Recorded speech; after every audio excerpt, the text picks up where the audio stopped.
ओम नमः। आज मैं आपको एक रोचक कहानी सुनाने जा रहा हूँ। कहानी का शीर्षक है फकीर का वचन।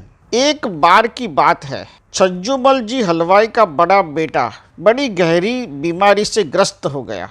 वो बिस्तर से उठ नहीं सकता था। छज्जूमल जी और उनकी धर्मपत्नी बड़े चिंतित थे बेटे की इस नाजुक हालत को देखकर।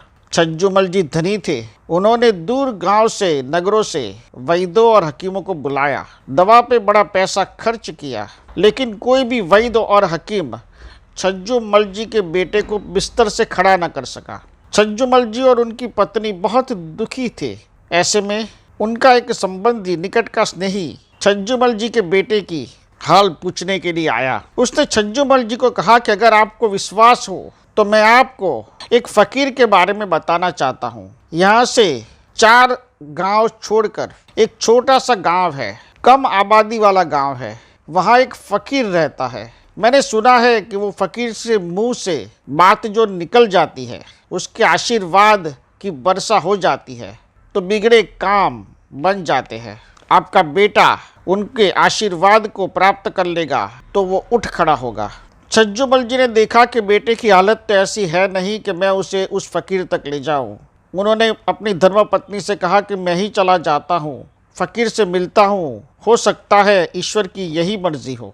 छज्जूमल जी अपने घोड़े पर बैठकर स्नेही ने जो गांव बताया था उस गांव में पहुंचे। गांव में पहुंचते ही उन्होंने खेत में काम कर रहे एक मजदूर से पूछा कि भाई, मैं इस गांव में रहने वाले एक फकीर को ढूंढ रहा हूं, वो फकीर कहाँ मिलेगा। उस खेडूत ने, उस मजदूर ने सोचा और कहा कि हाँ, बरगद के पेड़ के नीचे एक फकीर सालों से बैठता है। अलग अलग जगह से लोग आते हैं, कहते हैं कि वो जो बोलता है वो होता है। छज्जूमल जी बुद्धिशाली थे, बिजनेसमैन थे ना, बुद्धिशाली थे। उन्होंने उस खेडूत से, उस मजदूर से पूछा कि तुम्हें कोई ऐसा अपना अनुभव है कि तुम्हारे जीवन में कोई बात उन्होंने कही हो और सही हुई हो। वो ठहाके लगा के हंसने लगा कि इस गांव में आपको एक भी इंसान नहीं मिलेगा जिस इंसान ने उस फकीर से कुछ पूछा हो। छज्जूमल जी ने कहा कि भला ऐसा क्यों? लोग दूर दूर से आते हैं और आपके पास वो फकीर है, फिर भी आप पूछते नहीं हैं, क्यों? वो खेडूत ने फिर हंसकर कहा कि देखिए, जो चिराग होता है ना, चिराग, उसके तले अंधेरा होता है। हम तो उसे सालों से देख रहे हैं, हमें तो वो पगला लगता है। हमें लगता है ये भी तो किसी की पीड़ा हर सकता है, जो खुद सालों से बरगद के पेड़ के नीचे बैठा है। जो हमारी दी हुई रोटी खाकर जीता है वो फकीर भला हमें क्या आशीर्वाद देगा। इसलिए हम गांव में से कोई उसके पास कुछ पूछने के लिए नहीं जाता है। छज्जूमल जी ने कहा, ये भी अजीब दास्तान तुम सुना रहे हो भाई, मैं बड़ी दूर से आया हूँ। छज्जूमल जी ने सोचा कोई बात नहीं, जाके फकीर से मिलते हैं। वो बरगद के पेड़ के पास पहुँचे। वहाँ एक बूढ़ा फकीर बैठा हुआ था। छज्जूमल जी उसके नज़दीक गए, उनके पैरों को हाथ लगाया और बोला, आप मेरे लिए जीवन दाता बन सकते हो। मेरा बड़ा बेटा बीमारी में पड़ा हुआ है, 1 महीने से भी ज़्यादा वक्त हो गया है। मेरे संबंधी ने कहा कि आपका आशीर्वाद लूँ, आप उसे अच्छा कर लीजिए, ठीक कर दीजिए। फकीर ने हंसते हुए कहा कि तुम मुझे खुदा समझते हो? छज्जूमल जी ने कहा, मैं तो एक ऐसा बाप जिसके पास धन है, दौलत है, लेकिन फिर भी वो अपने बड़े बेटे को ठीक नहीं कर पा रहा है और धीरे धीरे मौत की गोद में वो मेरा बेटा जा रहा है, उसे बचा लीजिए। आपके मुंह से अगर कुछ अच्छे शब्द निकल जाएंगे, आप कुछ ऐसी भभूत दे देंगे जिससे वो ठीक हो जाएगा। फकीर ने अपनी दोनों आंखें बंद कर ली, फिर आंखें खोलकर बोला, मेरी 2 शर्तें हैं, अगर 2 शर्तों का तुम पालन करते हो तो तुम्हारा बेटा ठीक हो जाएगा, पहले जितना ही ठीक और स्वस्थ हो जाएगा, ये मैं तुझे वचन देता हूँ। छज्जूमल जी खुश हो गए। उन्होंने बोला कि बोलिए, बताइए, क्या दूँ मैं आपको? हीरे मोती जवेरात, आप जो चाहे, जो कहेंगे मैं करने को तैयार हूँ। फकीर ने कहा, सब्र रख और मेरी 2 बातें सुन। पहली बात, तुम्हें फकीर की तरह 1 महीने तक रहना होगा, इस गांव में रहना होगा और अपना गुजारा, अपना पेट लोगों से खाना, अन्न मांग कर करना होगा। और नंबर 2, तुझे पेड़ के नीचे सोना होगा और सिर्फ 1 वस्त्र पहनकर ही पूरा महीना बिताना होगा। छज्जूमल जी तो घबरा गए। सुख साहिबी में रहने वाले थे छज्जूमल जी, पैसा बहुत था, मान लो नगर सेठ जैसी ही उनकी परिस्थिति थी, इतने ताकतवर थे। छज्जूमल जी सोचकर बोले, मैंने कभी भी ऐसी जिंदगी नहीं जी है। फकीर ने कहा, आपका बेटा भी पहले कभी बीमार नहीं हुआ था ना। छज्जूमल जी को लगा कि इसके अलावा अब कोई रास्ता नहीं बचा। इस पथ पर भी मैं चलकर देख लेता हूँ पूरी श्रद्धा से। फकीर ने वचन दिया है तो उस पर भरोसा भी रखना होगा। छज्जूमल जी उसी दिन से उस गांव में रहने लगे। घर घर जाकर खाना मांगते, कभी मिलता कभी नहीं मिलता। बड़ी कठिन परिस्थिति उनकी हो गई थी। कभी कभी तो 2 दिन 3 दिन तक भूखे रहना पड़ता था और खाना नहीं मिलता था। गरीब गांव था, छोटी आबादी वाला गांव था। उस गांव के लोगों को भी 2 वक्त की रोटी बहुत मुश्किल से मिलती होगी। छज्जूमल जी जैसे एक और फकीर को कहाँ से वो खाना खिलाते। उस फकीर के पास ही वो उनके पैरों में सो जाते थे। फकीर को जो लोग खाना देने आते थे, फकीर वो खाना खुद खा लेता था, छज्जूमल जी को नहीं देता था। छज्जूमल जी को कहता था कि आप अपने खाने का इंतज़ाम खुद कीजिए।